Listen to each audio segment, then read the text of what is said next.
어제는 갑자기 또 그걸 땡기는 거야. 그 낙지, 요 원래 속이 그거 뭐냐 오징어 덮밥 있잖아. 오징어 볶음이 땡기는 거야. 그래갖고 아이 어제부터 이제 뚝배기 물고기나 해볼까 그랬는데 야 거기에 보이더라고. 또 그 마트 가니까 낙지 볶음이 보이더라고. 그래서 하고 해먹었는데 어이씨 맛이 없는 거야. 거기가. 그래서 아이씨 오늘은 낙지 볶음 2팩이 들어있었어. 근데 한 팩은 먹고 한 팩은 놔뒀어. 근데 이제 뭐가 부족한지 알았어. 설탕을 많이 해야 돼. 단맛이 확실히 안 나더라고. 그러니까 설탕을 좀 넣으면 될 것 같아. 그리고 오늘은 이제 뚝배기 물고기 해먹을 거야. 이렇게 해먹는 거 간단해. 야 주워. 야야야야 이걸로 주워. 자 선생님이 옛날에 뭐 이제 한때 이제 그거 한다 했잖아. 그거 많이 했다 했잖아. 코로나 때 그 캠핑 많이 갔다 했잖아. 캠핑 가고 제일 처음에 가니까 제일 처음에 어디로 갔냐면 충남 태안을 갔어. 우리 친구가 그때 이제 당진에 우리 친구 중에 한 명이 지금까지 결혼 안 하는 친구들이 몇 없는데 한 놈이 그 용접 마스터야. 용접한 사람들 무시하지 마. 돈 엄청 많이 나죠. 걔는 이제 걔가 그 뭐 제철 같은 데 다니다가 엔지니어링 다니다가 갑자기 돈벌이 안 된다고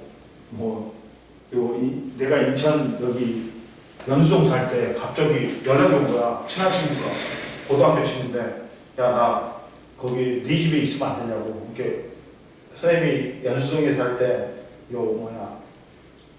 집 방 2개 있는 진짜 빌라에 살았거든. 그래서 올라와. 그러니까 왜 올라오는데? 그러니까 얘가 인천에 건설기술교통원이라고 있어. 거기에 그 용접 과정이 있어. 직업교육 같이. 그 6개월간 받는 거거든.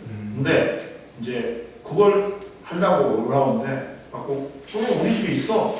우리 집에서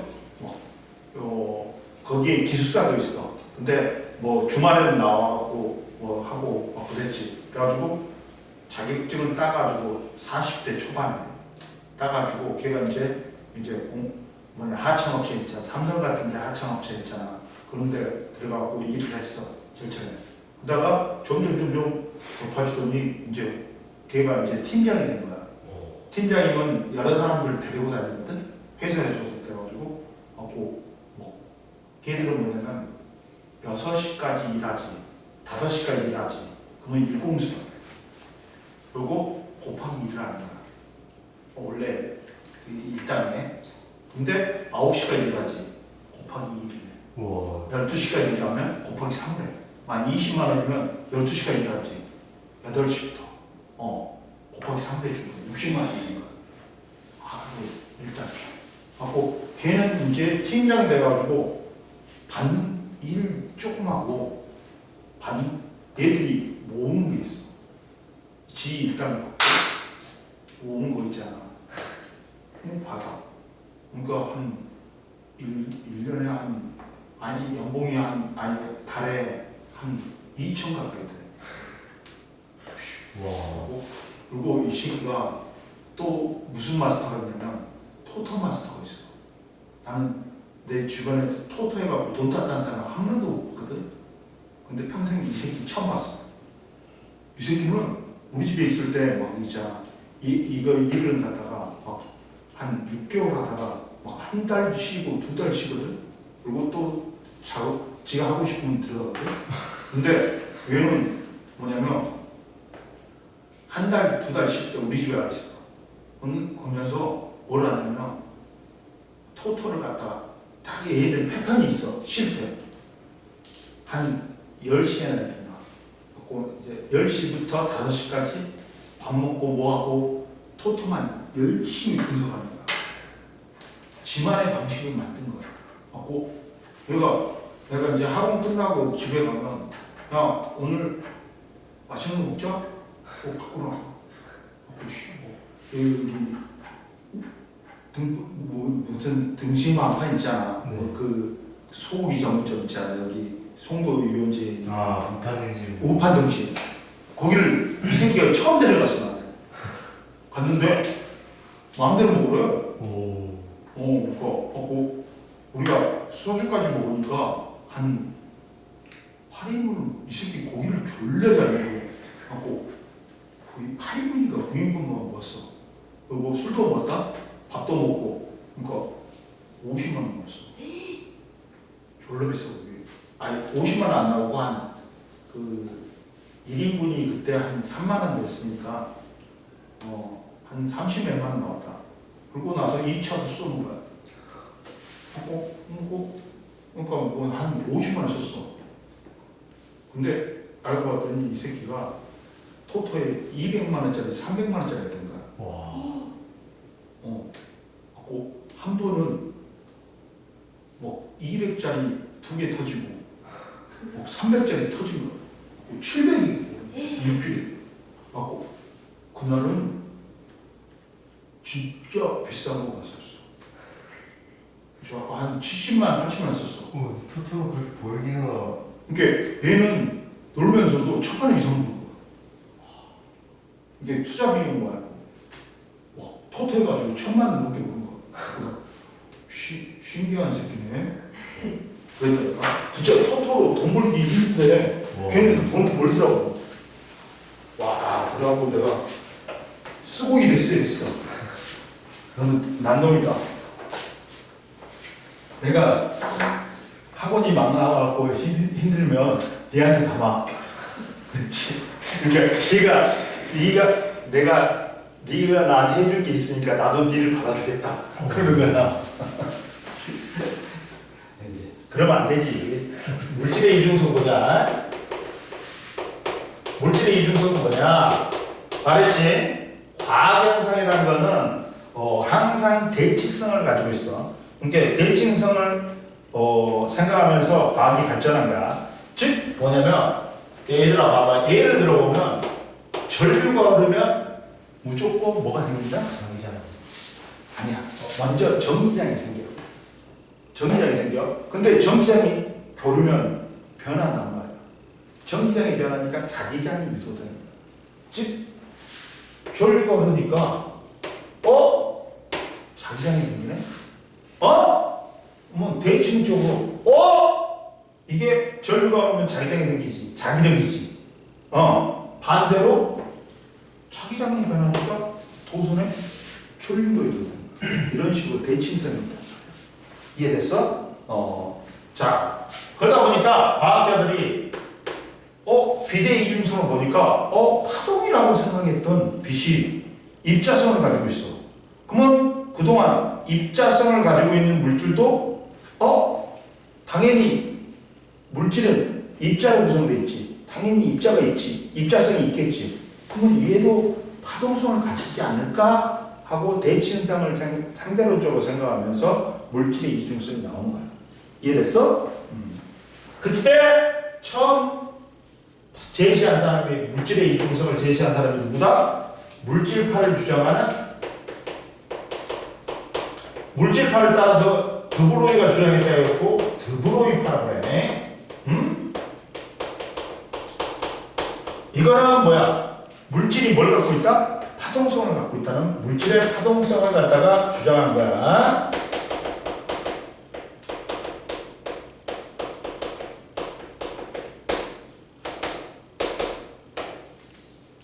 저번 시간에 뭐 배웠어 우리가? 뭐 배웠어? 빛의 이동. 그렇지. 아니 컴퓨터 효과를 배웠잖아. 컴퓨터 효과를 배웠잖아. 컴퓨터 효과는 뭐야? 야 X선을 갖다가 전자한테 쐈어.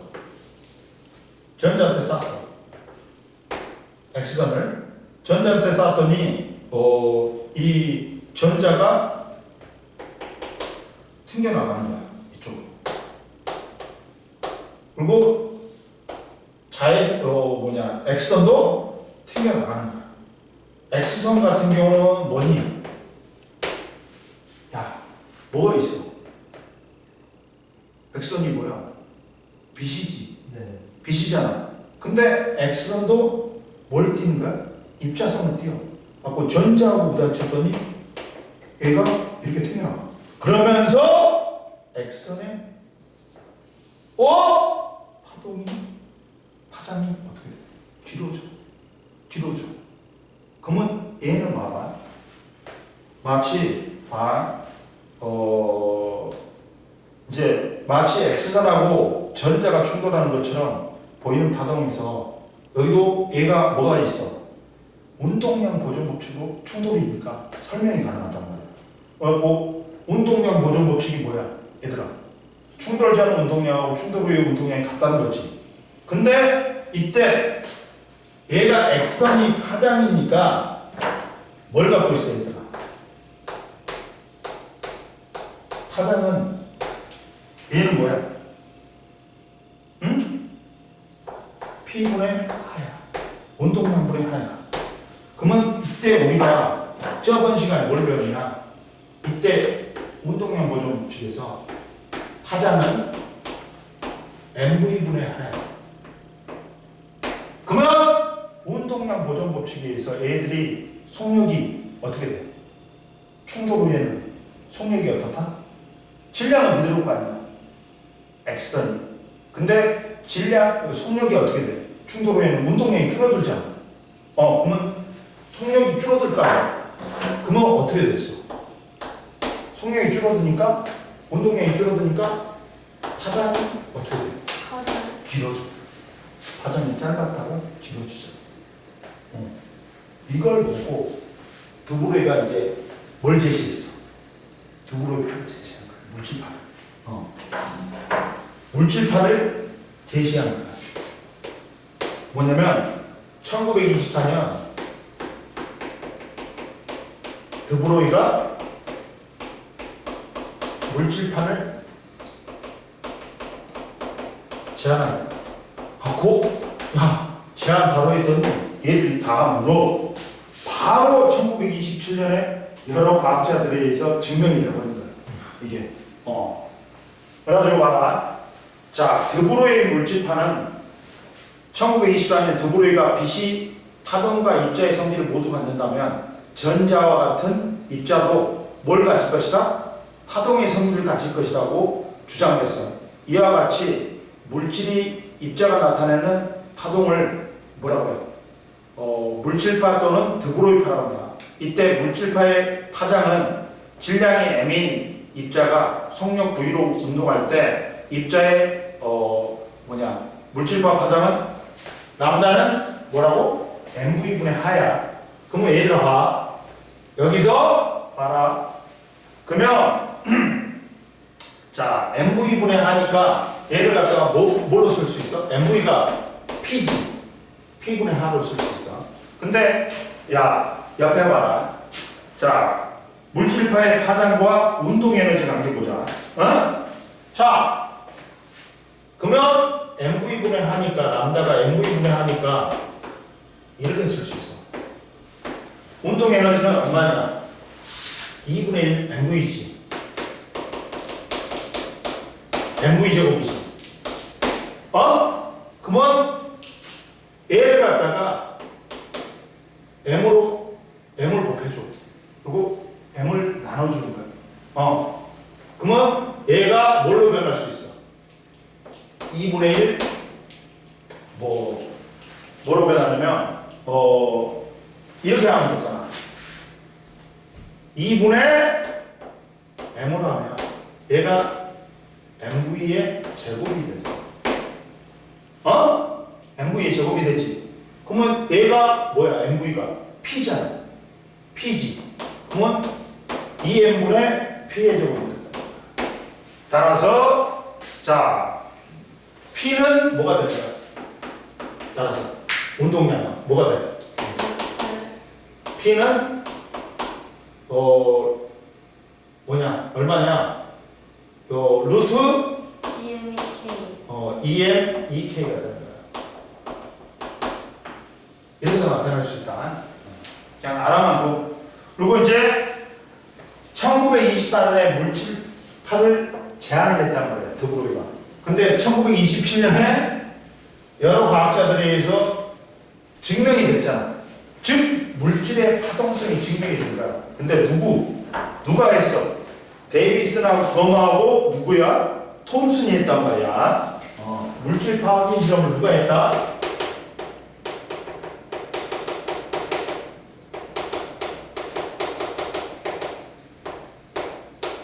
실험을 누가 했다고? 톰슨의 전자회전 실험이다. 야, 이 톰슨이 누구야? 전자를 발견한 톰슨이야? 아니야. 톰슨 아들이야. 봐봐. 했어. 선생님 했단 말이야. 톰슨 아들이란 말이야. 자, 얘는 뭐를 했냐면, 전자의 파동적인 성질을 가지고 있다는 걸 증명했단 말이야.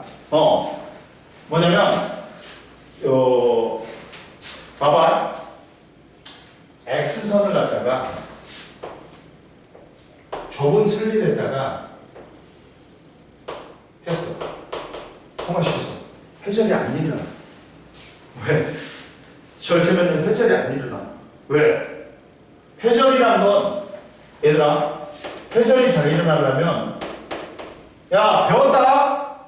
우리 회전에다 이중 슬릿의 빛을 통과시켰을 때 스크린에 회전 무늬가 나타나는데, 이 회전 무늬의 간격이 넓으려면 델타 X는 뭐라 했어? 2분의 D분의 람다 L람다지. L람다 스크린하고 이게 회전이 이렇게 되잖아. 그러면 이것들이 겹쳐지면 회전이 잘 일어나잖아. 회전 무늬가, 간섭 무늬가 넓단 말이야. 그러려면 이 스크린하고 간격은 넓어야 돼. 그리고 이 좁아야지, 간격이, 슬릿 간격이 좁아야지 잘 일어나고 파장이 길어야지 잘 일어난단 말이야. 회전이. 그러다 보니까 회전이 잘 일어나면 파장이 길거나 슬릿 간격이 좁아야 돼. 그러면 X선을 갖다 슬릿을 다 쌌더니 회전이 잘 안 일어나. 왜? X선의 파장이 너무 짧은 거야. 그래서 틈을 더 짧게 하는 거야. 그래갖고 더 작은 틈을 통과시켰더니 X선을 갖다 했더니 회전이 잘 안 일어나는 거야.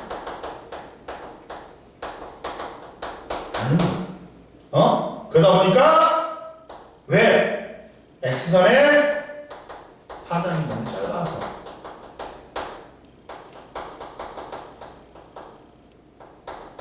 그러면 어떤 생각을 갖고 슬릿 간격을 줄여버리자.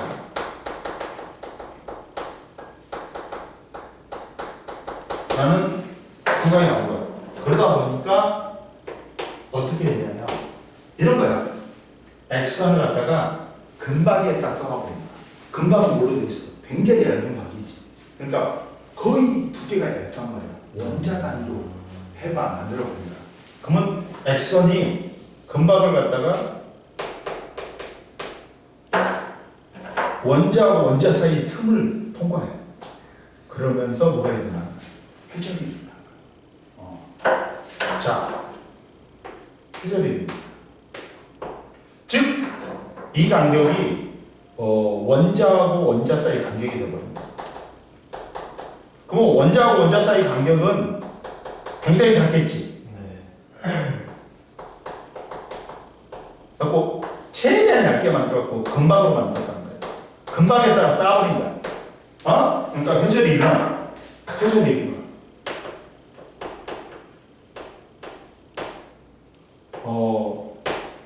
즉 그러다 보니까 X선이 빗이잖아. 당연히 얘는 파동성 갖고 있으니까 회전이 일어날 거야. 근데 이번에는 누굴 쏴버려? 금박에. 전자를 쏘고. 그러면 얘가 또 금박을 통과하면서 원자와 원자 사이의 얕은 슬릿 간격을 통과해. 그러다 보니까 또 여기서 뭐가 일어나? 회전이 일어나. 근데 이때 생긴 X선의 회전 무늬하고 전자의 회전 무늬하고 똑같은 거야. 그러면 입자인 전자도 뭘 가지고 있다? 파동성을 가지고 있구나. 증명되는 거야. 에? 자, X선을 가지고 실험할 때하고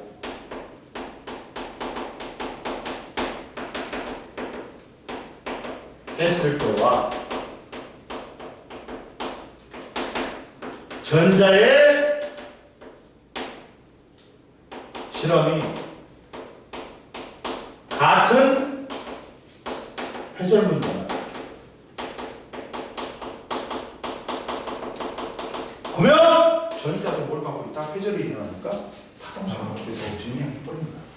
이해됐어? 그 다음 두 번째 누가 있어? 데이비슨하고 거머의 실험이 있어. 데이비슨이 먼저 나왔지. 네. 거머보다. 데이비슨이 스승이고 거머가 제자인 거야. 그러면 여기 있다가 얘들은 뭘 실험했냐면 첫 번째 봐라. 그 금속에다가 니켈 표면에 54V의 전압으로 가속한 전자선을 입사시켜갖고 니켈 열정에 산란된 전자수를 검출기로 측정했다. 그러니까 니켈에다가 표면에다가 뭘 쏘는 거야? 전자선을 쐈어. 또 그럼 여기에 원자하고 원자 틈이 있지. 틈으로 이제 전자선이 산란되는 거야. 산란되는 거야. 근데 보통 50도 부분에서 이게 많이 검출되는 거야. 즉 산란된 전자들의 특정한 각이 50도일 때 전자가 많이 도달해. 그러면 여기도 봐라. 간섭이라는 파동의 특징이 있잖아. 보건 간섭은 많이 전자가 많이 발견되면 무슨 간섭? 보건 간섭. 전자가 적게 발견되면 뭐야? 상쇄 간섭이야. 그래가지고 자, 근데 이제 첫 번째 봐봐. 산란되는 전자들이 특정한 각 50도가 되는 각에서 전자가 많이 발견되지. 그러면 실험적인 예측은 전자가 야구공과 같은 입자와 성질이 갖는 게 아니라 전자가 고르게 튕겨나갈 거라고 예상했단 말이야. 근데 특정 각에서 많이 발견되는 거야. 그러면 선생님 말했잖아. 파동의 간섭이라는 특징이 있지. 전자가 많이 발견됐다? 뭐가 되는 거야? 보건 간섭인 거야. 전자가 적게 발견됐다? 상쇄 간섭이다. 그러다 보니까 자, 이거 간섭문이하고 똑같아요. X선. 그럼 이거는 뭐야? 간섭은 뭐야? 파동의 성질이지. 그러면 얘도 전자의 파동성을 증명했단 말이야. 자, 거시적인 세계. 우리가 보는 세계에서는 이런 입자에 갖는 파동성을 볼 수가 없다. 왜 파동성을 못 볼까? 너무 작아요. 왜냐면 파장이 너무 짧아. 이게 람다는 mv분의 하잖아. 근데 이 새끼가 하가 너무나 적어. 그러다 보니까 파장이 어떻게 나와? 너무 적게 나와. 짧아. 근데 미시적인 세계에서는 전자는 파장을 볼 수가 있다. 왜? 고시적인 세계에는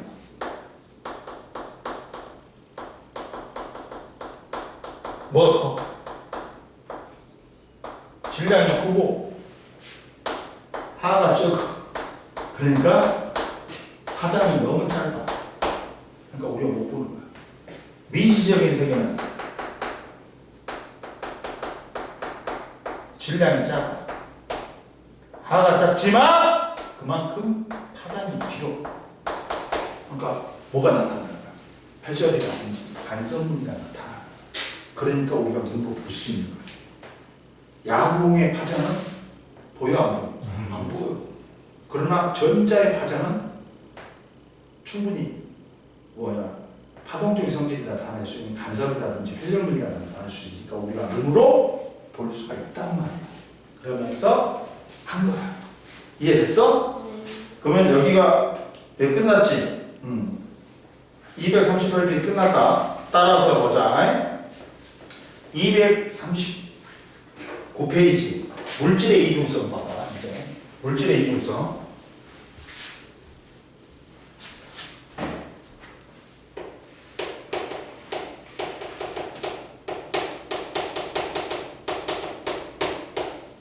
자, 당연히 물질의 이중성, 물질도 빛과 같이 입자와 파동의 성질을 모두 가지고 있다.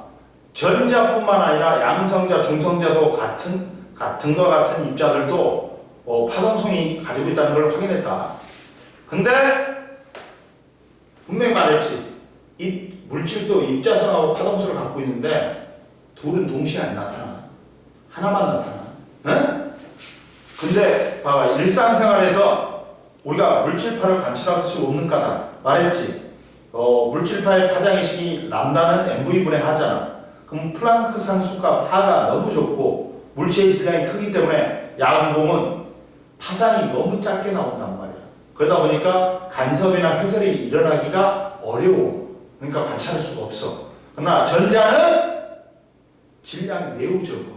그러다 보니까 파장이 어느 정도 크기 때문에 이 간섭이나 회절을 볼 수 있단 말이야. 그래서 관찰할 수 있는 거야. 거시적인 세계에서는 파장이 너무 짧게 나타나기 때문에 관찰할 수가 없고, 미시적인 관점에서 보면 전자나 뭐 양성자, 중성자는 파장이 충분히 길기 때문에 회절이나 간섭이 일어나. 그러니까 우리가 눈으로 관찰할 수 있는 거야. 이해됐지? 이해됐다. 그래서 전자의 파동성 관찰 봐봐. 이중슬립과 스크린을 설치하고 전자총에서 발견된 전자를 갖다가 이중슬립 통과시키면 스크린에 전자의 간섭 무늬가 나타난다. 예상은 뭐야? 전자의 입자성만 성들만 띈다면 전자가 직진하다가 뭐만 띄어야 돼? 무늬가 몇 개만 나타나야 돼? 직진만 하니까. 두 개만 나타나야 돼. 이중슬립이니까. 근데 결과는 전자가 이중슬립을 통과하고 전자량이 많은 지점과 적은 지점이 반복되어도 나타나. 보관 간섭하고 상쇄 간섭이 일어나니까 밝은 무늬하고 어두운 무늬가 반복적으로 일어나는 거야. 전자의 간섭 무늬는 빛의 간섭 실험과 같이 전자도 보관 간섭 또는 상쇄 간섭을 한다는 걸 설명할 수 있으니까 이를 통해서 전자의 파동성을 증명했다. 이해됐지? 그러면 이제 전자의 미경 뭐 보자. 이제 전자의 미경을 보자.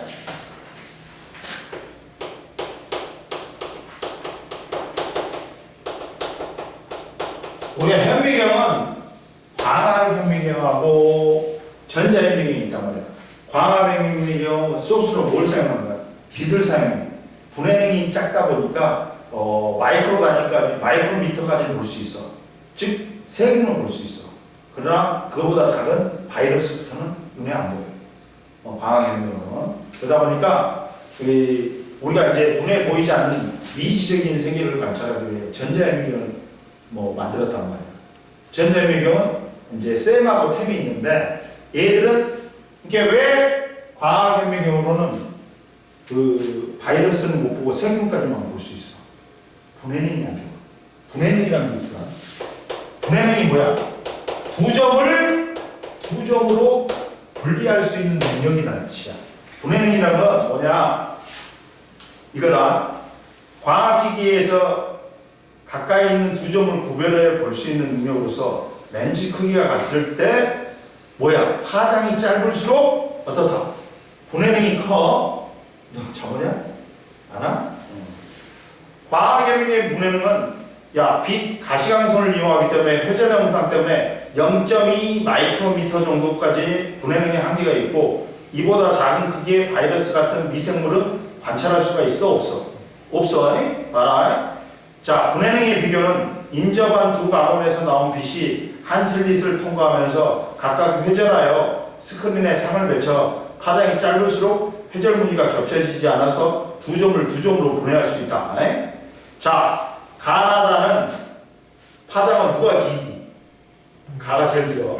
그 다음 다야. 분해능은 누가 좋아? 다. 그렇지. 가보다는 나보다는 가. 파장이 짧을수록 그 두 물체를 갖다 두 점을 갖다 두 점으로 분해할 수 있는 거야. 에? 넘겨. 자, 분해능이란 건 이거야. 두 개를 갖다 두 개로 분리해 보는 능력이지. 자, 멀리서 누가 손가락으로 이렇게 해. 이렇게 한단 말이야. 그러면 두 개야, 세 개야, 잘 구별할 수 있어, 없어? 없어. 근데 네 앞에서 내가 이렇게 한단 말이야. 그러면 두 개인지 세 개인지 알 수 있지. 현미경으로 따지면 좋은 현미경은 작은 세상을 볼 때 구별되어서 선명하게 볼 수 있어. 분해능이라는 것은 빛이든 전자든 회절이 되면 뚜렷하게 안 보여. 그러니까 회절이 잘 안 돼야 돼. 즉 직진성이 있어야지 두 개가 두 개로 구분된다. 야, 회절은 뭐가 들면 잘 일어나고 파장이 들면 잘 일어나. 이렇게 파장이 짧으면 회절이 잘 안 일어나니까 두 개로 구분할 수 있어. 따라서 가시광선을 가지고 보는 광학현미경보다 조금 더 분해능을 우수하기 위해서 더 작은 세상을 보기 위해서 가시광선보다 더 짧은 빛을 사용해야 돼. 그러다 보니까 연구한 게 뭐야? X선 감마선인데 이거 가지고는 현미경을 만들 수가 있어, 없어? 없어요. 없어. 왜? 눈에 안 보여. 이 새끼가 눈에 안 보여. 그러니까 오대. 놀랍게도 더 파장을 짧게 할 수 있는 거야. 전자를 가지고 전자의 파동성을 가지고 파장을 더 짧게 할 수 있어. 그러면 회절이 안 돼가지고 분해능이 우수한 현미경을 만들어서 바이러스까지 볼 수 있었어. 이해됐냐? 그래가지고 전자현미경은 빛 대신에 뭘 사용한다? 전자를 이용해서 만든 현미경을 전자현미경이라는 거야. 전자현미경은 파장이 더 짧은 뭘 이용했다고? 그렇지. 그래갖고 분해능을 높인 거야. 그래갖고 더 작은 걸 갖다 볼 수 있게 만든 거야. 그래가지고 종류가 뭐 있다? 쌤하고 템이 있어. 쌤은 투가 전자현미경, 아니 주사 전자현미경이야.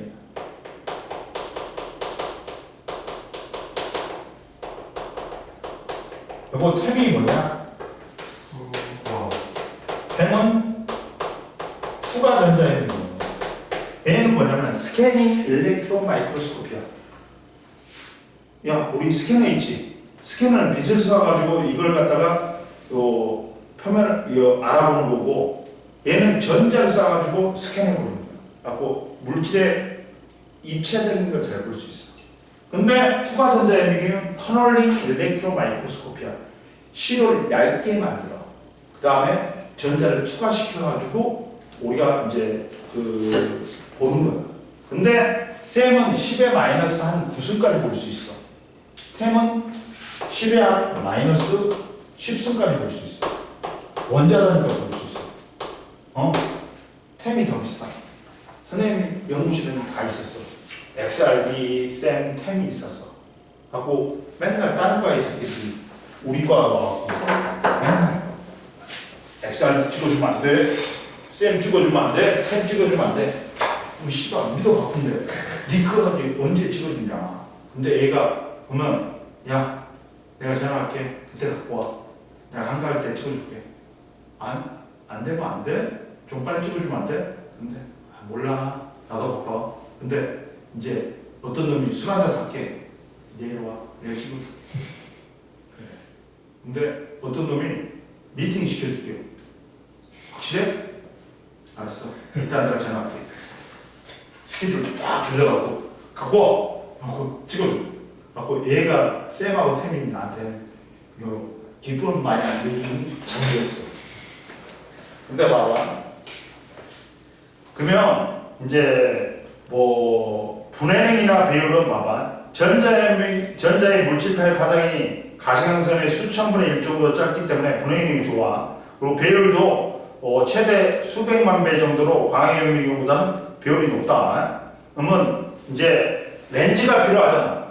광학현미경에는 렌즈가 빛을 굴절시키잖아. 그러면 얘 전자를 굴절시키려면 렌즈가 필요하단 말이야. 이게 자기 렌즈야.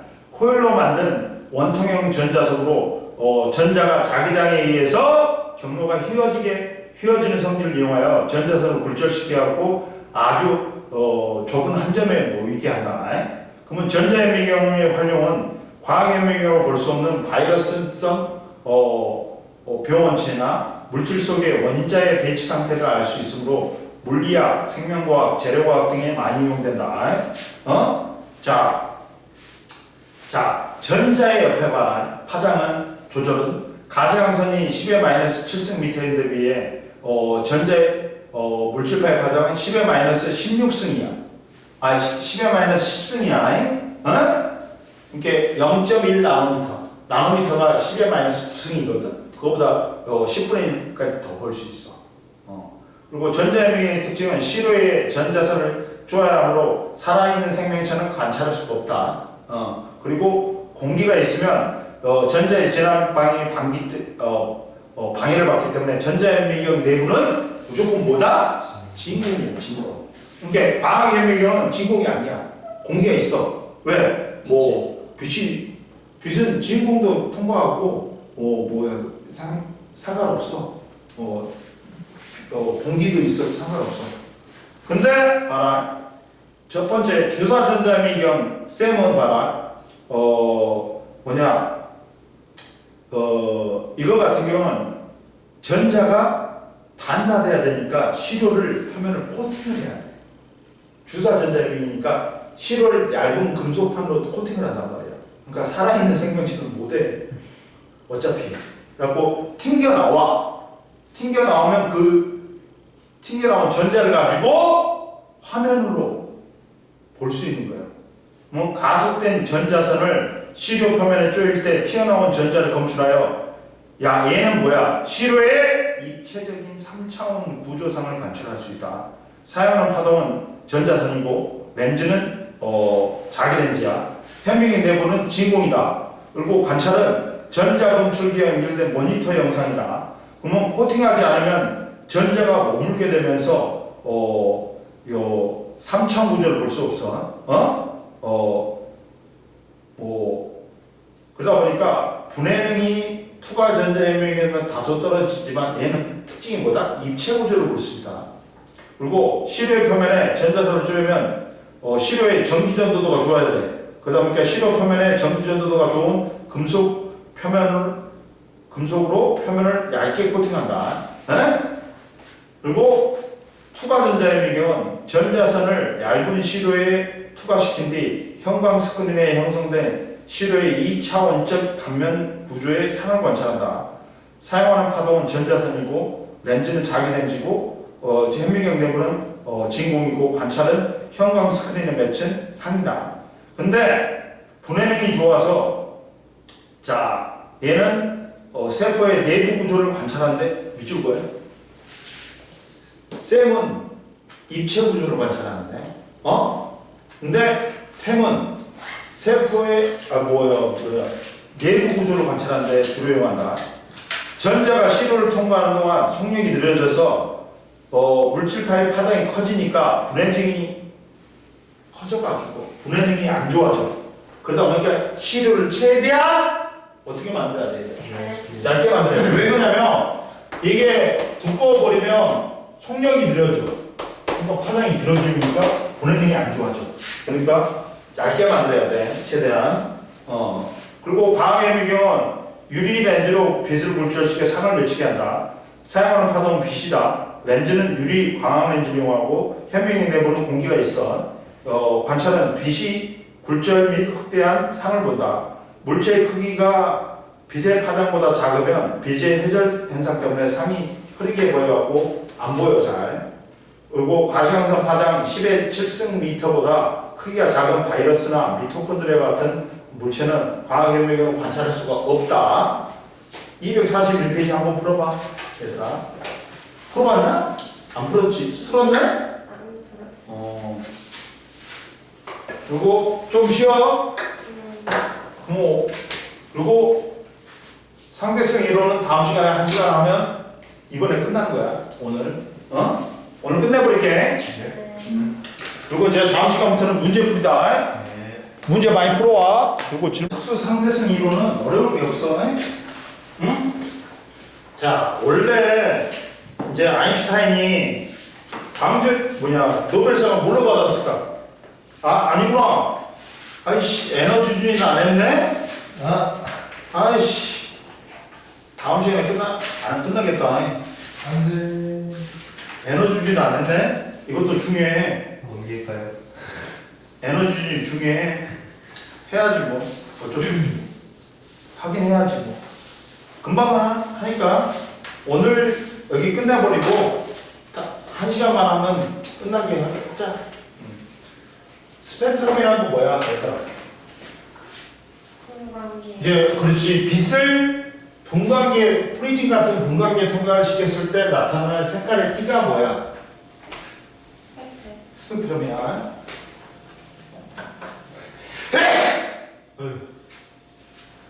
먼지 때문에 그래. 이 분필가루가. 스펙트럼은 뭐다? 색깔의 띠야. 빛을 분광기에 통과시켰을 때 나타나는 색깔의 띠야. 왜?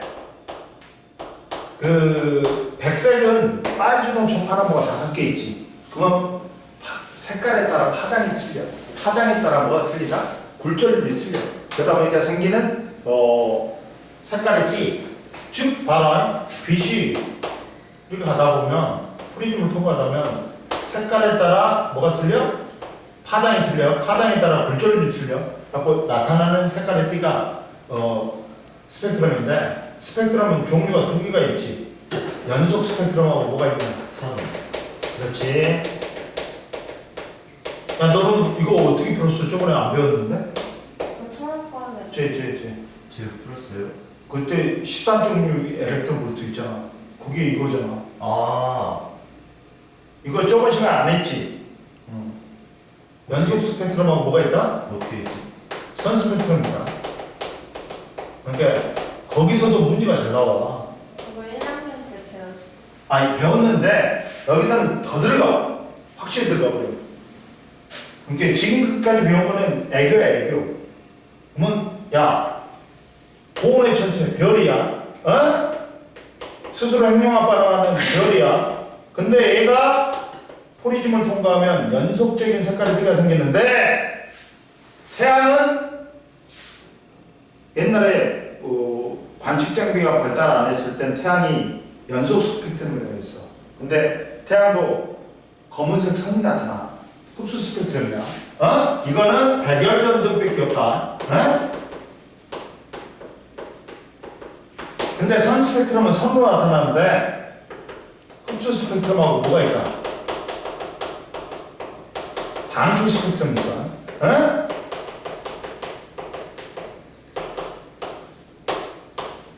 흡수 스펙트럼이 고온의 천체가 별이 우주 멀리 있단 말이야. 그럼 오다가 거지 새끼들 만나. 조온의 기체. 조온의 기체를 만나. 그러면 특정 파장의 빛이 흡수가 돼.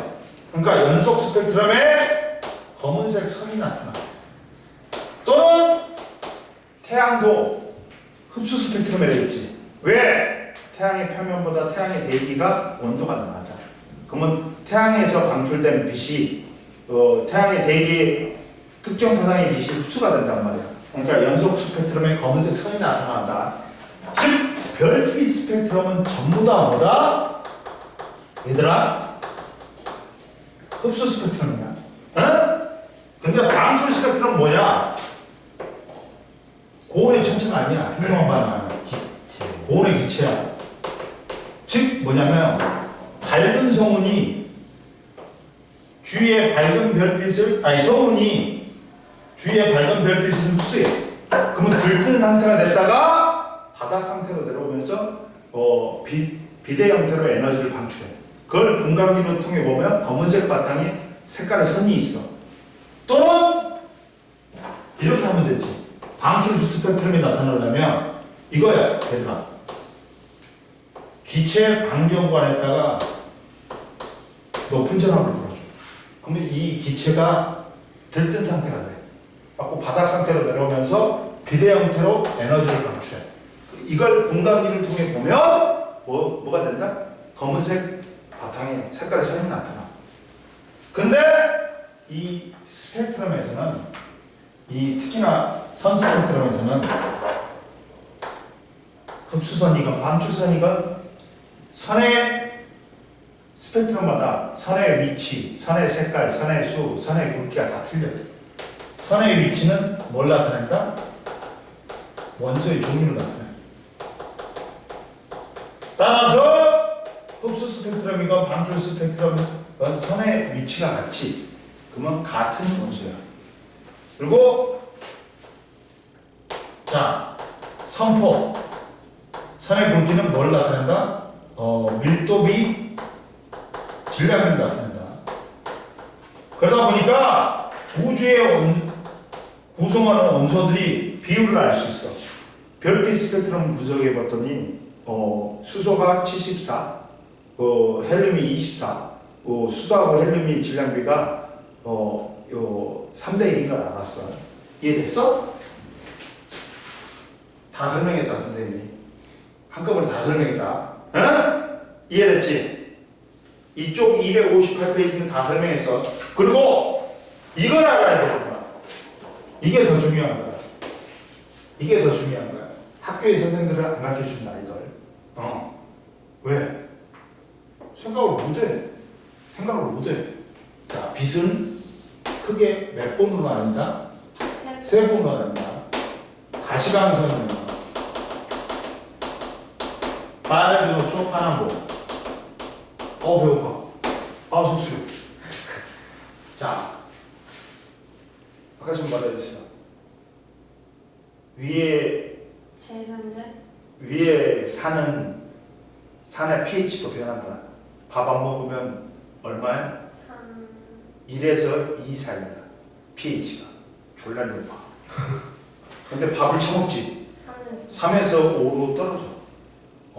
그러니까 이빨도 밥을 먹지. 밥을 먹으면 왜 단 거 먹고 그러면 충치가 생기냐?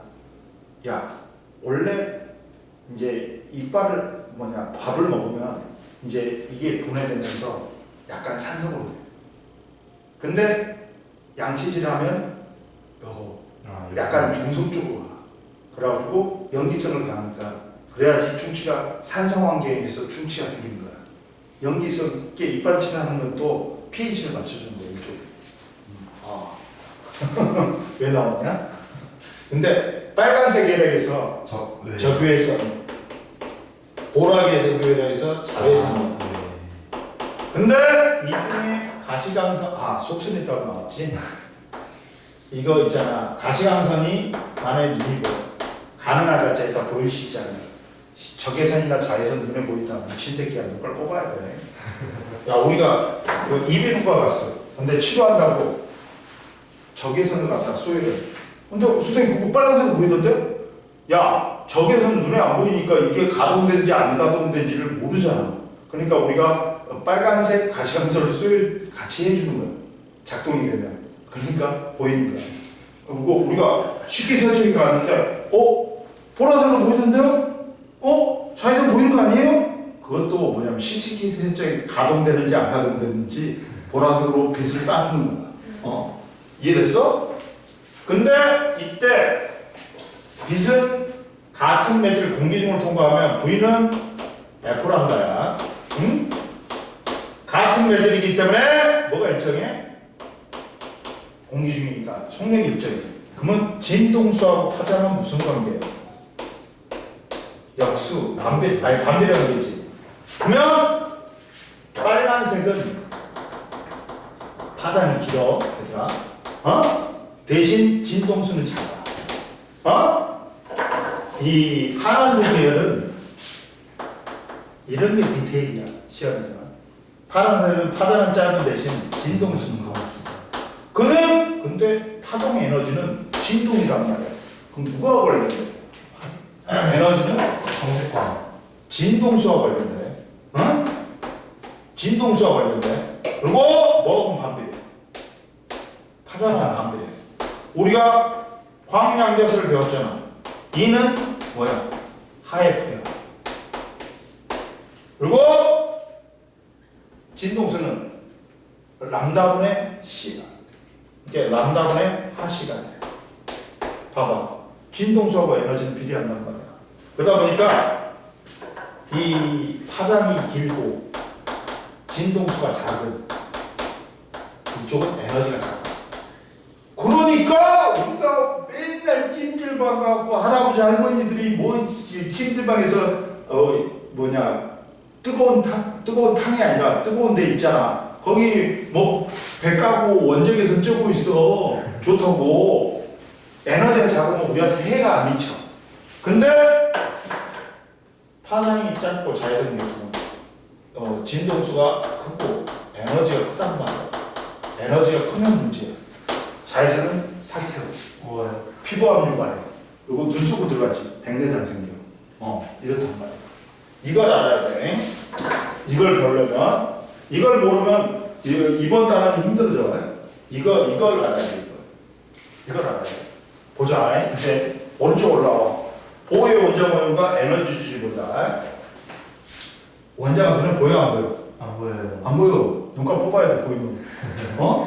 그러다 보니까 우리가 이제 원자를 대체하기 위해 원자 모형이 갖고 왔어. 제일 처음에는 돌턴의 원자 모형. 있어. 더 이상 쪼갤 수 없는 딱딱한 구다. 근데 이제 톰슨이 전자를 발견하면서 톰슨의 원자 모형이 나왔어. 그리고 이제 톰슨의 원자 모형에서 이제 러더포드가 알파 입자 상단 실험을 통해서 원자핵을 발견했어. 원자핵은 플러스를 띄는 원자핵이 가운데 있고 전자가 구주를 돌고 있다는 러더포드 원자 모형이 나왔어. 근데 러더포드 원자 모형에 문제점이 생겼어.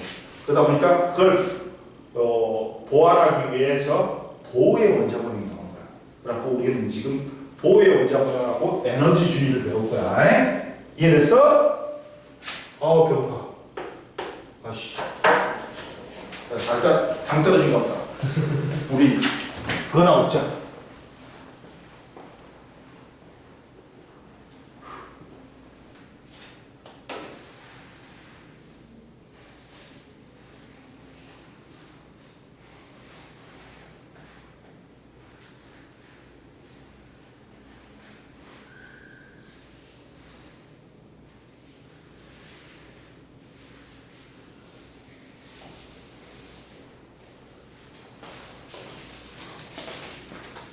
당 떨어지니까 당을 보충해야지.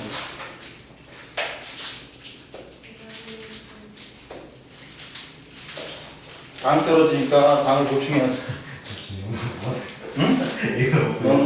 너는 뭐 원래 좋아하잖아. 네가 좋아하는 거 보고. 우리는 당 떨어지면 안 돼. 저혈당이 오면 쇼크가 온단 말이야. 쇼크가 쓰러질 수 있어. 좀 봐라. 좋네.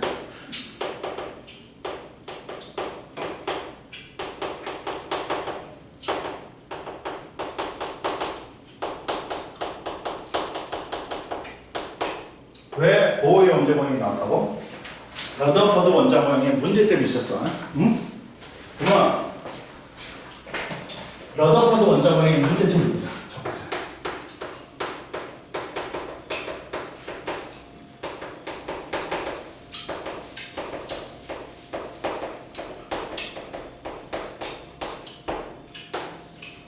얘들아, 영국의 캠브리지 대학교 하면 캠브리지 대가 영국에서 1, 2위를 다툰 대학교야.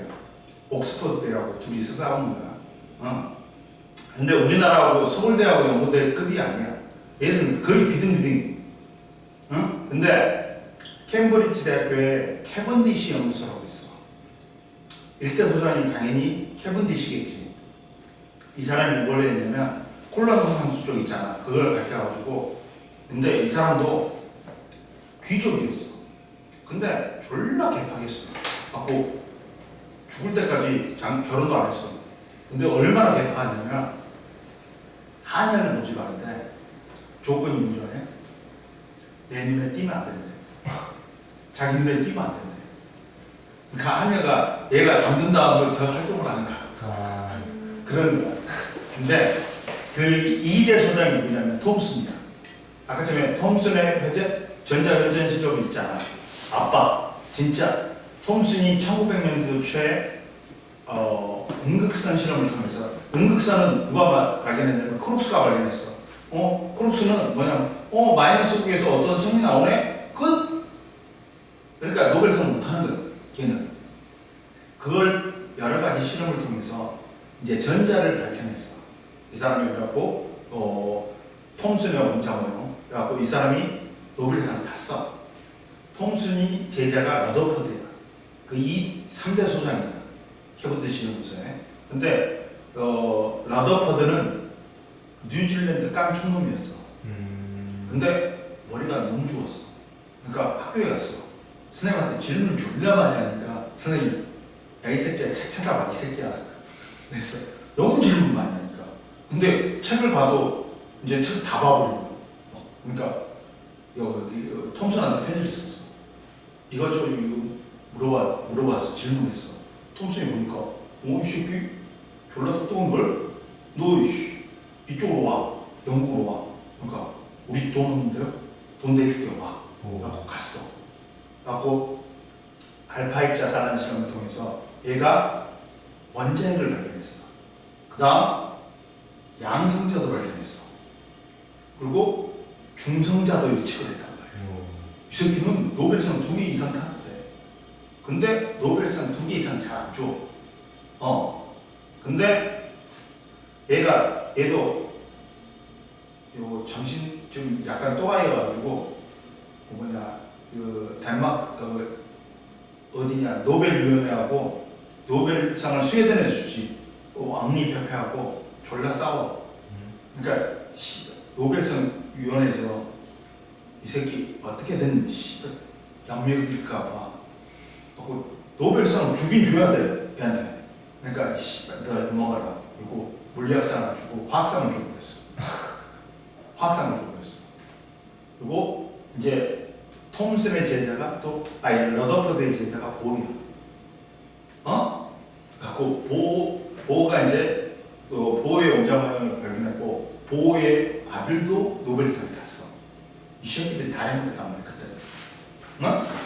톰슨 아들은 탔나 못 탔나 모르겠다. 근데 러더퍼드 원자모형의 문제점은 봐봐. 러더퍼드는 원자모형이 이거란 말이야. 풀었을 때는 원자핵이 무거워서 센터에 있고 전자가 가벼운 전자가 그 줄을 돌고 있단 말이야. 근데 전자하고 어진간이 빨리 돌지 않으면 중력이라는 전기력이 있잖아. 인력이 있잖아. 그러니까 원심력이 생겨야지만이 얘가 계속 돌 수 있단 말이야. 원심력하고 인력하고 비교해야 된단 말이야. 근데 이 인력이 더 세. 그러니까 얘가 끌려 들어올 수밖에 없어. 근데 끌려 들어올수록 에너지 주기가 낮아져. 그러면 그만큼의 에너지를 계속해서 방출해야 된단 말이야. 그럼 무슨 스펙트럼이 생겨야 돼? 연속 스펙트럼이 생겨야 돼.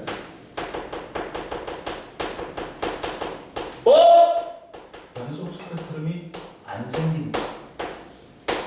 이 이론에 의하면 연속 스펙트럼 뭐가? 수소의 선 스펙트럼이 맞아.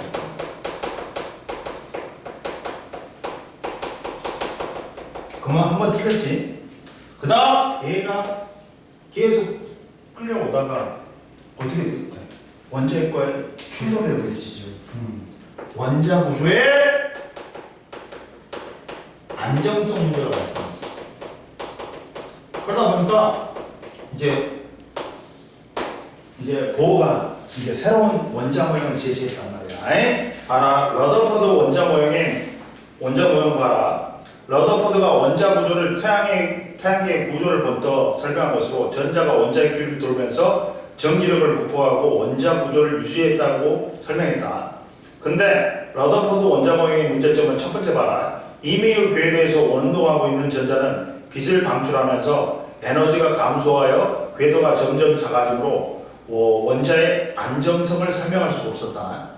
두 번째, 전자의 회전 반전이 감소하면 연속 파장의 빛을 방출하므로 실제 기체가 방출하는 근데 연속 스펙트럼이 돼야 되는데 실제 기체가 방출하는 빛은 선 스펙트럼으로 나타나는 거야. 그러다 보니까 그 문제 때문에 이제 뭐가 나오는 거야? 보호의 원자 모형이 나오는 거야. 보호의 원자 모형은 봐라. 뭐야 얘? 이거야.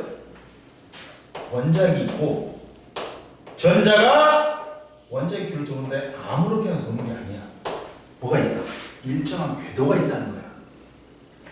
첫 번째 궤도 N 주양자수 1, 2, 3, 4 K 껍질, L 껍질, N 껍질, N 껍질을 했어. 야, O한테 물어봤어. 야, 이 자식아, 왜 K 껍질부터 한 거야? A 껍질부터 안 하고 그러니까 더 발생될까 봐. 근데 더 발견이 안 됐어. 근데 이때 봐라. 첫 번째 보호의 원자 모형의 그는 이 껍질들을 다 에너지 값이 틀려. 그러다 보니까 이 껍질들이 특정의 에너지가 아닌단 말이야. 그래갖고 에너지 준위라고 하는 거예요. 이 에너지 준위는 연속적으로 있는 게 아니라 불연속적이래.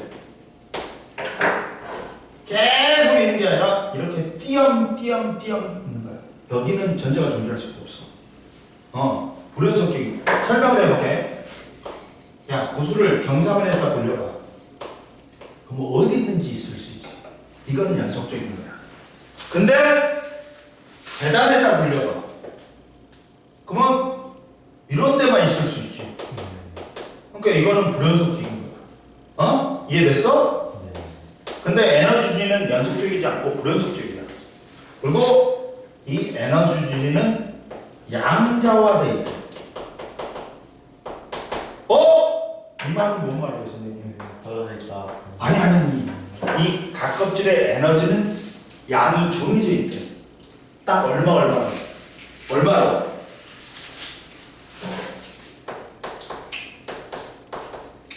얘는 맞았다.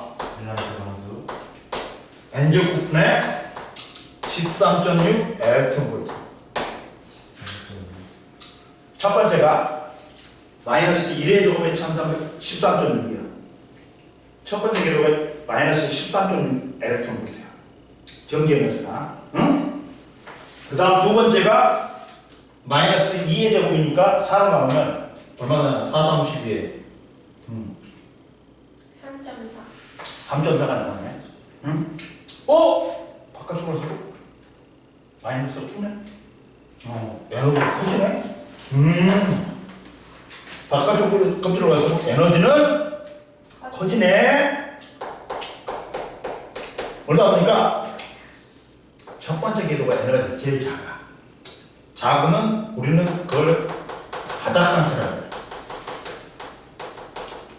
에너지가 작으니까 안정적이란 말이야. 이해됐어? 근데 2, 3, 4 궤도는 얘보다는 에너지가 커. 그러니까 불안정해. 들뜬 상태야. 응? 불안정한 거야. 이해됐냐? 이거 알아둬.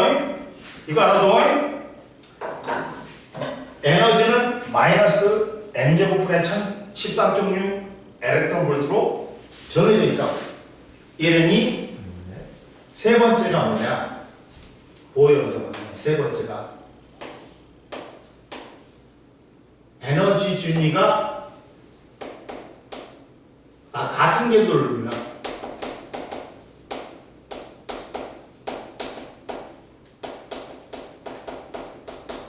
에너지의 출입이 있어 없어? 없어요. 출입이 없어. 왜? 에너지가 같으니까 에너지를 방출 안 해. 근데 다른 궤도 전이하면 이동하면 에너지가 달라져. 흡수나. 그러니까 이때는 그렇지. 에너지 출입이 있지. 이해되니? 봐봐. 낮은 궤도에 있다가 높은 궤도로 올라가려면 그만큼의 에너지를 흡수해야 돼. 그러니까 무슨 스펙트럼이 나와? 흡수 스펙트럼.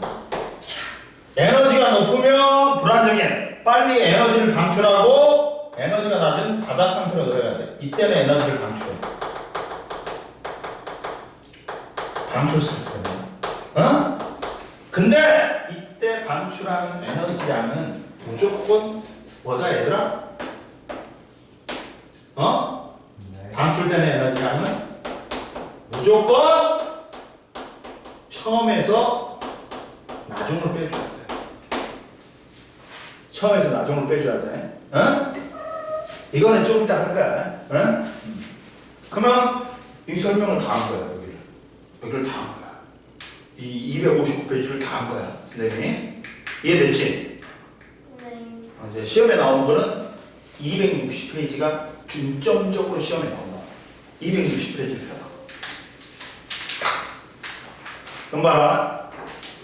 수소 원자의 에너지 주의를 보자. 어우, 배고프다. 가자마자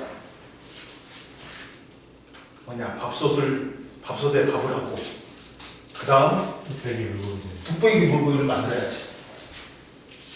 그러니까 폼프로스 갖고 그 언양식 불고기 있지. 아. 그걸 다 긁고 나서 그걸 덜어. 그다 먹으면 600g이니까 한 번에 못 먹고 덜어가지고 한 3분의 1을 덜어. 그래갖고 거기다가 양념장을 만들어. 그 물에다가 뭐 마늘이라든지 간마늘이라든지 뭐 간장 넣고 그래서 요 그냥 그 뭐지 올리고당 있지. 그걸 넣어. 그리고 선생님 파를 많이 좋아하기 때문에 파를 엄청 썰어. 그리고 나서 후추 뿌리고 막 그러면 끝이야. 그리고 나서 마지막에 이제 물이 자글자글 끓지. 그러면 이제 끄고 이제 거기다가 이제 참기름 몇 방울 집어요. 그럼 끝이야. 그렇게 만드는 거. 그럼 똑같아. 오늘 당면도 잡아야 되겠다. 당면까지 해야 돼. 그러면 최적이야. 그렇게 맞을 수가 없어. 자, 보자. 수소의 에너지, 수소 원자의 선 스펙트럼 보자. 수소 원자의 선 스펙트럼 보자.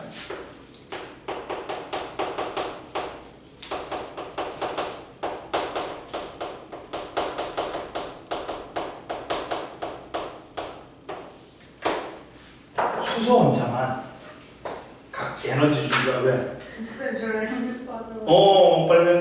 어디 갔지? 금방 밑으로 떨어졌어. 여기로 떨어진 것 같아. 금방 떨어졌는데? 밑으로? 혹시 지금 말하면 안 되는데? 그러니까 밑으로 떨어졌다니까? 저기 있다. 여기 있다. 어디? 네가 알려줘. 저거 아니에요? 조심해. 여기. 오 저기 있다. 있다. 야, 이거 밟으면 안 돼. 야, 눈 좋은데? 내 눈이었어. 씻어야지. 이거 일회용 아니지? 네. 6개월짜리. 그래. 그럼 빨리 갔다 와. 야, 여기 있어, 여기. 여기 있어, 여기. 여기 화장실, 여기 있자.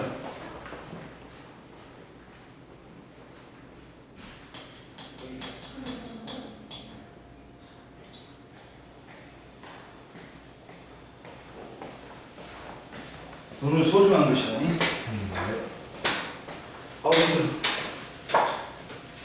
오늘 뭐 줄 거 없지? 오늘요? 네, 저번에 받아왔고. 물리는 받았지? 네. 지구는 책이 있어요.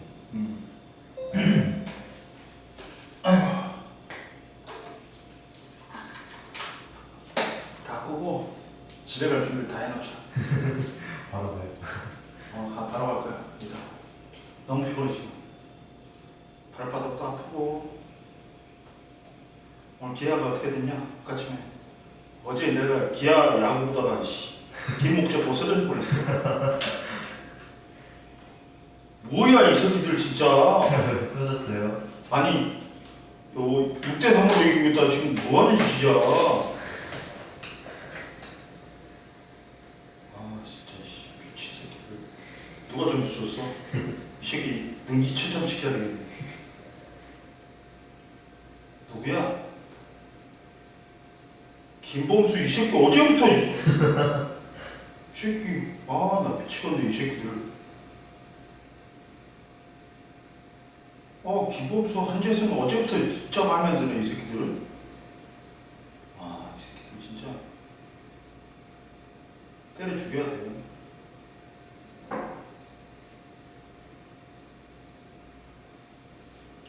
이겼다. 이겼어. 6대7로 겨우겨우 이겼네. 이 새끼들 죽여버려야 된다니까, 진짜. 나의 마음을 대변하는 응원을 보자.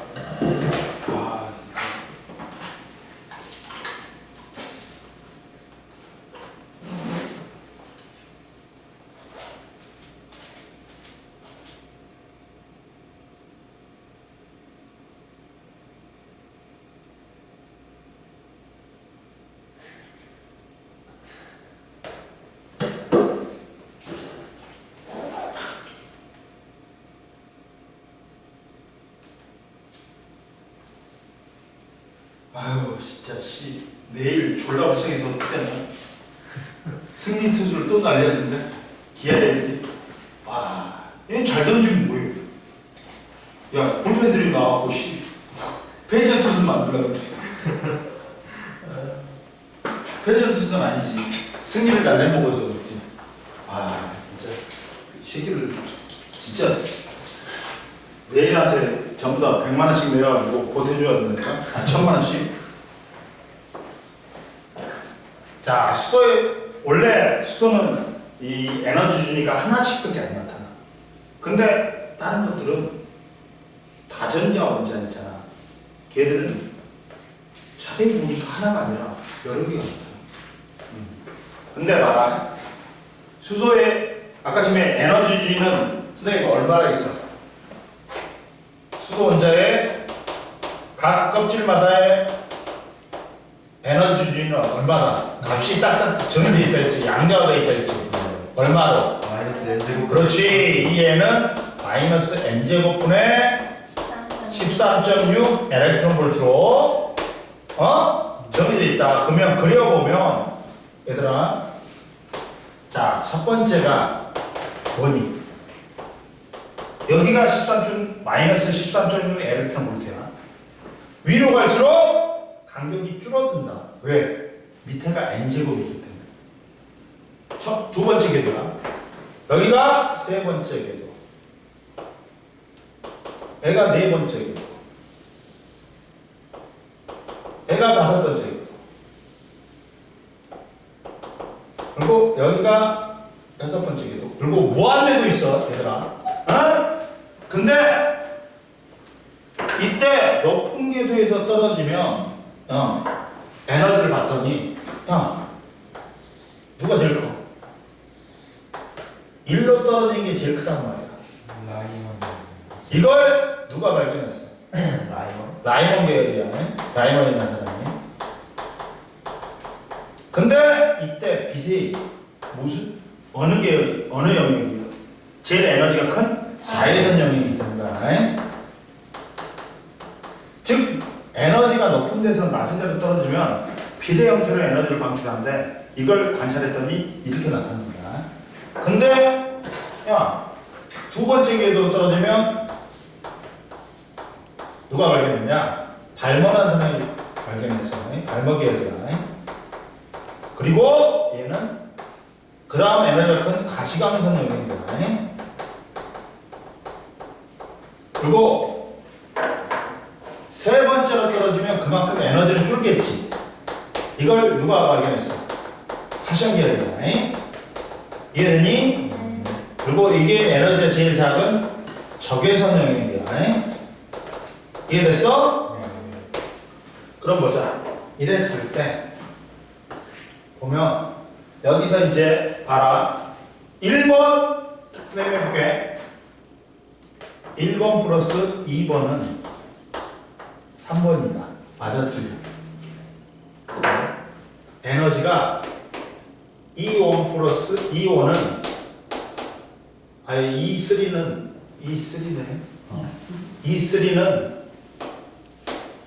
E1 플러스 E2다. 맞아 틀려. 아니지 않을까요? 1번 플러스 2번은 아, 3번이네. 맞네. 맞네. 이 사람아. 근데 여기서 뭐가 나오냐? 그러다 보니까 이번에는 F1은 F3는 F1 플러스 F2네. 맞아, 틀려? 맞아요. 왜?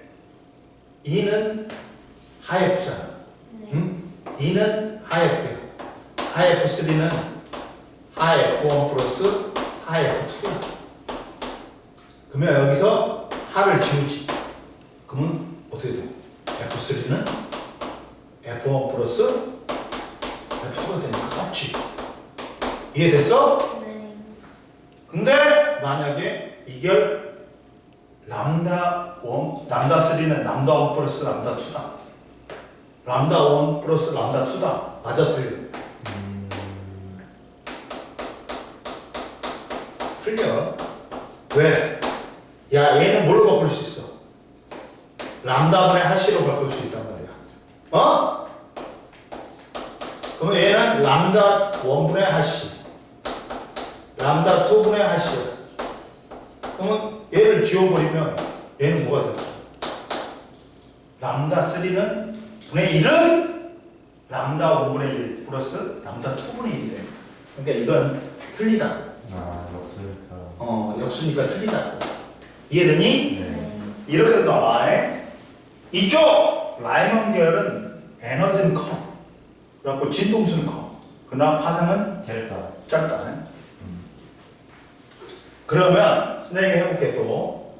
자, 이때 방출되는 에너지, 흡수하거나 방출하는 에너지는 뭐다? 처음에서 뭘 빼줘야 합니까? 나중에. 나중을 빼줘야 돼. 해볼게. 그러면 보자. 첫 번째, 2에서 1로 떨어진다. 응? 그러면 델타 E는 얼마야? 4분의 마이너스 4분의 2의 4분의 13. 13.6이니까 6 빼기 뭐야? 얼마야? 플러스로 해야 돼, 빼기로 해야 돼. 저거 마이너스는 플러스. 마이너스니까 플러스가 되겠지. 얘는. 나중이니까 13.6. 1분의 13.6이지. 그럼 13.6에서 3.4 빼니까 얼마야? 10.2 엘렉트론 볼트. 이해됐지? 네. 그리고 뭐 N1에서 이번에는 N1에서 뭐 N3으로 간다. 응? 뭐 어떻게 돼? 마이너스 13.6. 그렇지. 그냥 해버리자. 1의 제곱에 13.6이지. 네. 플러스 얼마야? 뭐냐 저기 9분의 13.6이지. 이렇게 나와. 이렇게 나와. 이해되니? 네. 이렇게 하면 돼. 어? 이해됐지? 네. 근데 이제 봐라. 이번에는 뭘 하냐? 여기서 이제 이걸 이렇게 안 하고 이 가운데 그림처럼 옆으로 배워야 돼요. 옆으로 배워야 돼요. 뭐냐면 이렇게 배워야 돼. 이렇게 배워야 돼. 뭘로 배우느냐? 상스펙터라는 거. 이렇게 있고 이렇게 있고 이렇게 나왔대. 이게 한 계열이래. 하나의 계열이래. 그러면 이 간격이 좁을수록 파장이 짧고 진동수 크고 에너지가 세. 이 간격이 넓을수록 파장이 길고 진동수 작고 에너지 작대. 네. 그러면 이게 무슨 계열이야? 라이먼. 제일 에너지가 큰 라이몬 계열이야. 네. 이게 뭐야? 알려. 발모 계열. 이게 에너지가 제일 작은 파시엔. 파션계예요. 그러나 자, 파션계는 파장이 길수록 에너지가 작아야 된단 말이에요. 네. 파션은 어디로 떨어져? 3으로 떨어지지. 네. 그러니까 제일 작은 게 4에서 3이. 그 다음이 에너지가 큰 게 5에서 3, 6에서 3이. 그러다가 제일 마지막에 있는 건 무한대에서 3으로 떨어져요. 이해됐어? 네. 발광계열은 어디로 떨어져? 2로 떨어지지. 3에서 2. 3에서 얘가 에너지 제일 작은 게 3에서 2. 얘는 4에서 2. 얘는 5에서 2. 그리고 얘는 무한에서. 라이머는 1로 떨어지지. 그럼 제일 작은 게 2에서 2입니다. 3에서 1. 4에서 1. 이해됐니? 네. 이렇게 된단 말이야. 어? 네. 읽어봐라. 이해됐지 이제? 네. 이해됐고. 그리고 야, 전자가 2개 이상인 다전자 원자는 전자 사이에 정기적 상호작용에 영향을 주어서 보유의 원자 모형으로는 정확한 에너지 주기를 설명할 수가 있다 없다. 이게 하나가 아니라 여러 개로 벌어져 버려. 그러니까 설명이 안 되는 거야.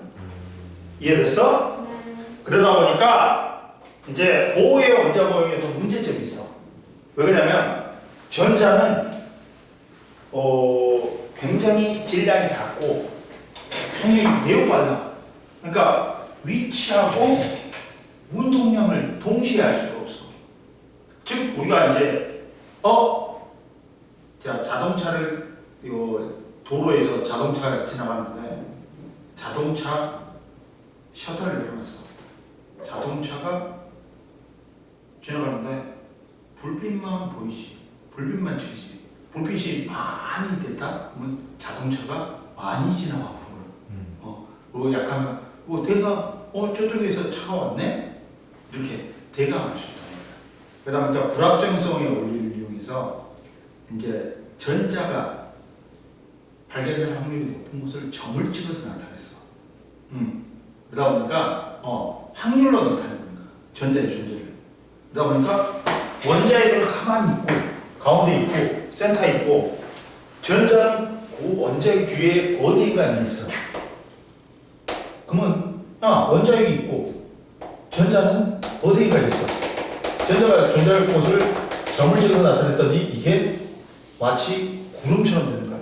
전자구름. 이게 현대 전자가 존재할 공간을 점을 찍어서 나타낸 걸 전자가 존재하는 공간을 오비탈이라고 해. 그래갖고 이게 현대의 원자 모형 오비탈인 거야. 봐봐. 옆에 봐봐. 현대 원자 모형, 보유의 원자 모형에 한계가 나타나지. 그러다 보니까 현대 원자 모형이 나온 거야. 의의는 보유의 원자 모형의 의의와 한계가 있다. 첫 번째, 수소 원자의 산소 스펙트럼을 최초로 설명하였다. 양자화된 전자의 에너지를 제한하여 양자 물리학의 발전에 큰 영향을 주었다. 한계는 안정된 특정 궤도를 돌 때 빛을 방출하지 않는 까닭을 설명 못했고, 그 다음 전자가 전이할 때 광자를 흡수하거나 방출하는 과정을 구체적으로 설명 못했다. 그리고 수소 외에는 전자가 더 많은 다른 원자의 스펙트럼은 잘 맞지 않았어. 그러다 보니 현대 원자 모형 전자 궤도를 정확히 아는 건 불가능하니까 전자가 특정한 위치에 존재할 수 있는 확률만을 알 수 있다고 설명한 거야. 옆에 나왔지. 현대 원자 모형은 어느 순간에 전자의 위치를 정확하게 위치하고 운동량을 정확하게 알 수 없어. 그러다 보니까 그 순간에 전자가 특정한 위치에서 발견될 확률을 계산하여 확률 분포를 점으로 찍어서 구름과 같이 나타냈다. 이걸 전자 구름 모형이란다. 풀어보고 여기는 그 다음 뒤에 봐봐. 뒤에 보자. 이제 곧 에너지띠와 반도체가 있어. 268페이지. 에너지띠와 반도체가 있다. 넘겨. 에너지띠와 반도체가 있어. 딸기는 먹어볼까? 여기까지만 할 거야. 269페이지까지. 왜? 다음 시간에 빨리 끝난다거나 빨리 진도가 나오는 거야. 쉬워요, 여기는.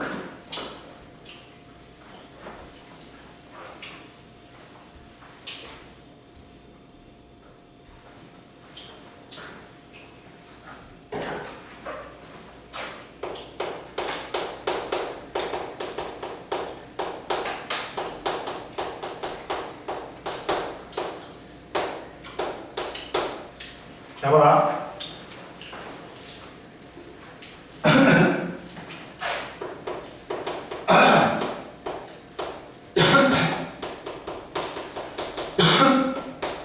고체 에너지 준위가 있다.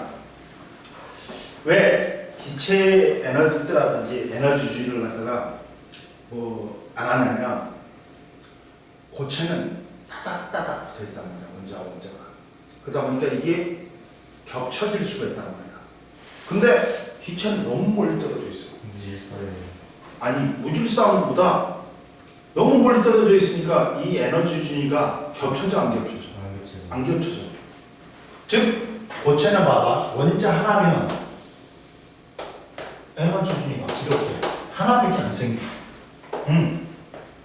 근데 N1, N2, N3, N4 이렇게 하나씩밖에 안 생겨. 근데 만약에 10개면 10개가 똑같이 겹쳐져야 돼. 그리고 선 하나만 생겨야 돼. 근데 파울리 베타의 원리에 의해서 파울리 베타의 원리는 뭐냐면 오비탈 하나에 전자가 2개 들어가는데 서로 반대 방향으로 들어가야 돼. 왜?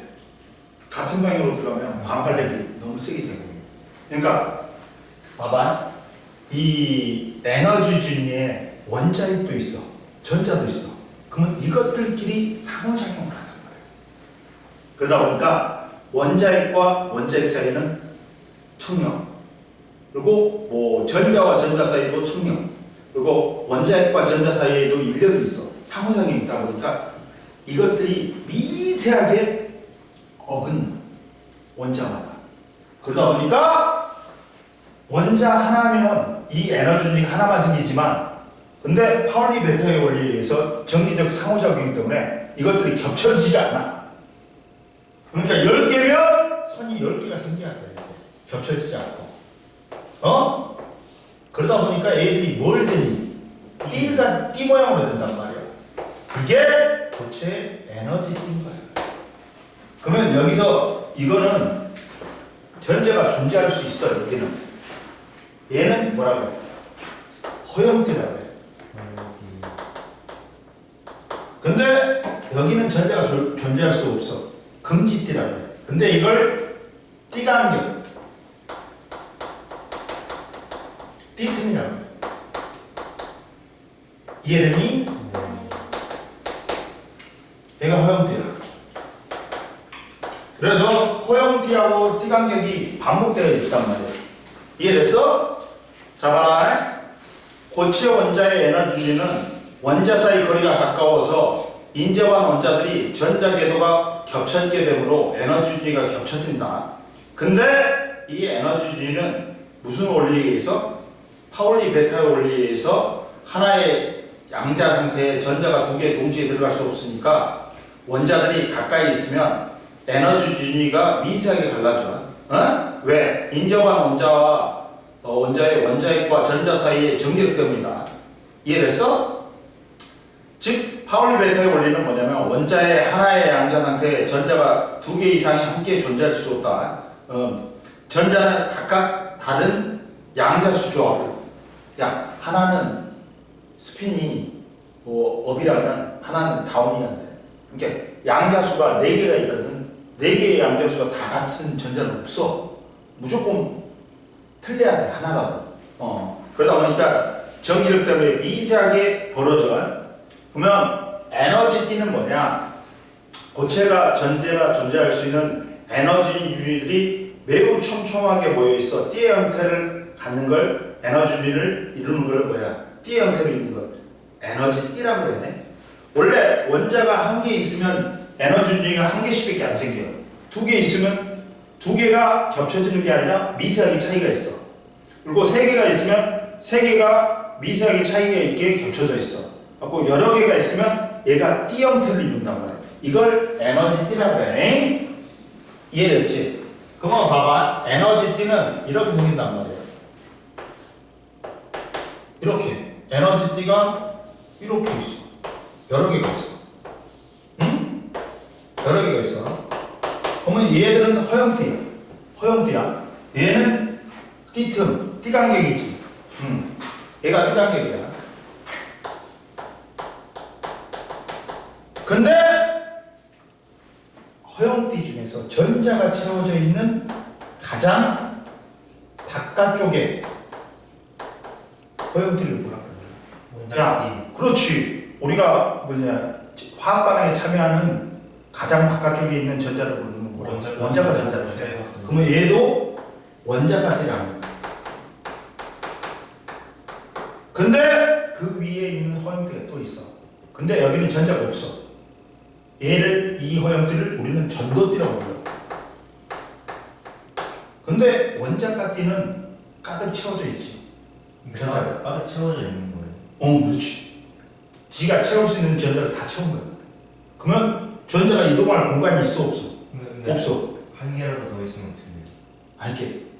이렇게 채워져 있다고 보는 거야. 아, 근데 여기다가 띠강경만큼 얘가 전도띠가 이만큼 에너지가 크지. 띠강경만큼 여기다가 에너지를 줘버렸어.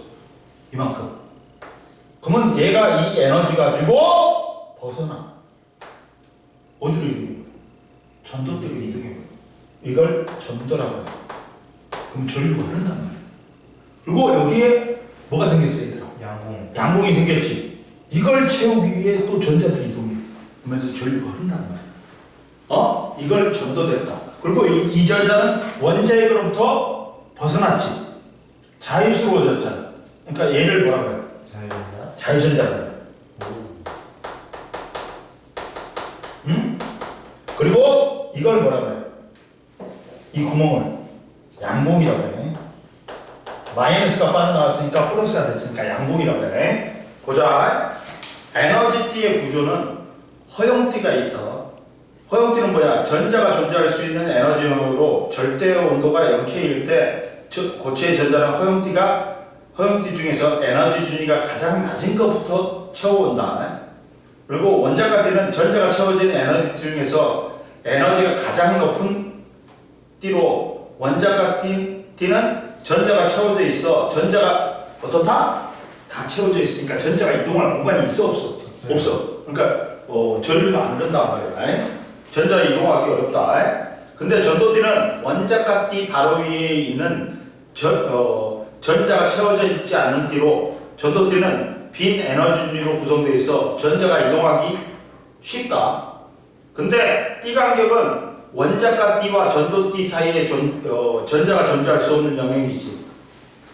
이 띠간격이 고체의 전기 전도를 결정해. 이 띠간격이 넓으면 전도되기가 힘들어. 전류가 흐르기 힘들어. 띠간격이 좁으면 전류가 흐르기 쉬워. 이해됐지? 그러면 이때 고체 원자의 에너지띠와 전자의 이동은 봐라. 원자가 띠에 전자가 완전히 채워져 있으면 전자는 자유롭게 움직이지 못하지만 원자가 띠에 있던 전자가 띠간격 이상의 에너지를 흡수하면 전도띠로 전이할 수 있어. 그러면서 전류가 흐를 수 있고 이거는 자유전자가 되고 얘는 여기는 뭐가 생겨? 양봉이 생겨. 그러면서 전류가 흐르는 거야. 이해됐어? 올라와봐. 269페이지에 전기전도성을 보자.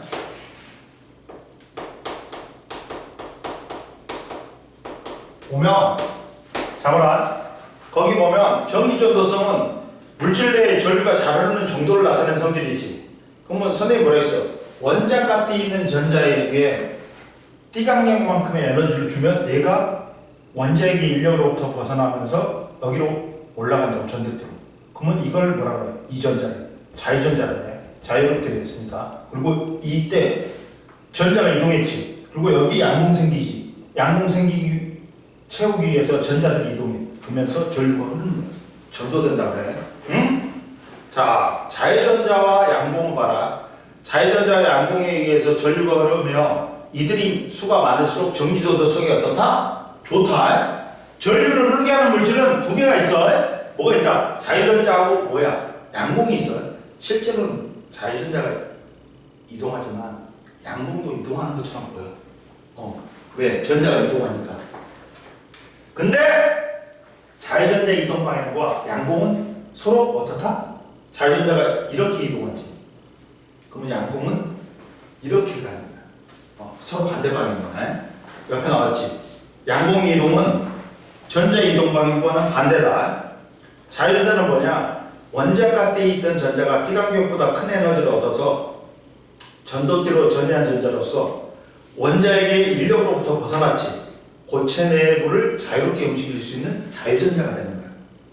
근데 양공은 뭐냐? 전자의 전위로 원자가 띠에 생기는 빈자리로 이웃한 전자가 양공을 채우면서 양공의 위치가 이동하고 플러스를 전할 띤 입자와 같은 역할을 한다. 이해됐지? 그리고 다섯 번째, 고체 에너지 띠 구조와 전기전도성 보자. 선생님이 전기전도성을 결정하는 건 뭐라고? 띠간격이라고 있어. 그만큼의 에너지라고 있어. 띠간격과 전기전도성. 띠간격이 좁으면 원자가 띠의 전자가 전도띠로 쉽게 전이할 수 있어. 전기전도성이 좋다. 그러면 우리가 도체, 물질을 구분할 때, 고체 물질 구분할 때 도체, 반도체, 부도체, 절연체로 구분한다. 도체는 자유전자가 많아. 전류가 잘 들어. 왜 자유전자가 많냐? 일단 좀 이따 보자. 그래가지고 금속들, 금, 은, 구리, 철 있지. 근데 절연체, 부도체는 자유전자가 거의 없어. 그러니까 전류가 잘 흘러 안 흘러? 안 흘러. 나무, 고무, 플라스틱, 유리 같은 거야. 근데 이게 뭐 때문이냐? 이렇게 나누는 게 반도체로 나누는 게 띠간격이야. 야, 봐봐. 도체는 띠간격이 전도띠하고 원자가 띠가 겹쳐져 있거나 거의 자, 그 띠간격이 없으므로 원자가 띠의 전자는 약간만 에너지 흡수해도 전도띠로 전이할 수 있어. 즉, 봐봐. 원자가 띠가 일부만 차 있거나 원자가 띠가 서로 겹쳐져 있어. 원자가 띠가 일부만 차 있지. 그러면 양공이 많단 말이야. 전자가 이동할 공간이 많아. 그러니까 전류가 흐르는 거야. 전기전도성이 좋은 거야. 그리고 띠간격이 좁으니까 조금만 겹쳐져 있으니까 조금만 에너지도 얘가 올라가는 거야. 그 전도가 잘 일어난다. 이해돼서 전기전도성이 좋다. 다른 말로 하면 전기장이 적다. 금, 은, 구리, 철, 알루미늄 등의 금속물질이야. 부도체는 원자가 띠가 완전히 채워져 있어. 빈 공간이 양공이 없어. 이렇게 전류 안 흘러. 그리고 띠간격이 너무 넓어. 그러니까 어진간히 에너지 주셔서는 전도띠로 전자가 이동을 못해. 띠간격이 매우 넓어서 원자가 띠의 전자가 전도띠로 전하기 힘들다. 전기전도성이 좋지 않다. 플라스틱, 유리, 고무, 나무, 도자기, 석영 등 있고 반도체는 원자가 띠가 완전히 채워져 있어. 그리고 띠간격이 좁아. 도체보다는 넓어. 부도체보다는 작아. 그러다 보니까 전류가 흐를 수도 있고 안 흐를 수도 있어. 그래서 띠간격이 부도체보다는 좁고 원자가 띠의 전자가 에너지를 흡수하여 전도띠로 전이할 수 있다. 전기전도성이 도체보다는 좋지 않고 부도체보다는 좋다. 14족인 규소나 저모늄이다. 그리고 마지막에 C마에 봐봐. 도체와 반도체의 온도와 전기전도성을 보자. 고체는 온도에 따라 전기전도성이 달라진다. 근데 도체는 온도가 올라가니까 어떻게 돼? 저항이 커지지. 왜 커질까? 왔다 갔다. 자, 온도를 갖다가 올려주면 이제 열 에너지를 받는 거야. 그러면 전자하고 원자에게 진동이 심해지는 거야. 봐봐. 뭐라고 하냐면 도체는 온도가 올라가면 원자의 열 운동이 활발해지면서 진동하는 정도가 커져. 갖고 전자들이 원자 사이를 이동하기 어려우면서 그 충돌이 많아져. 그러면 전류의 흐름을 방해하겠지. 그러니까 비저항이 작아지는 거야. 비저항은 저항하고 비례하지.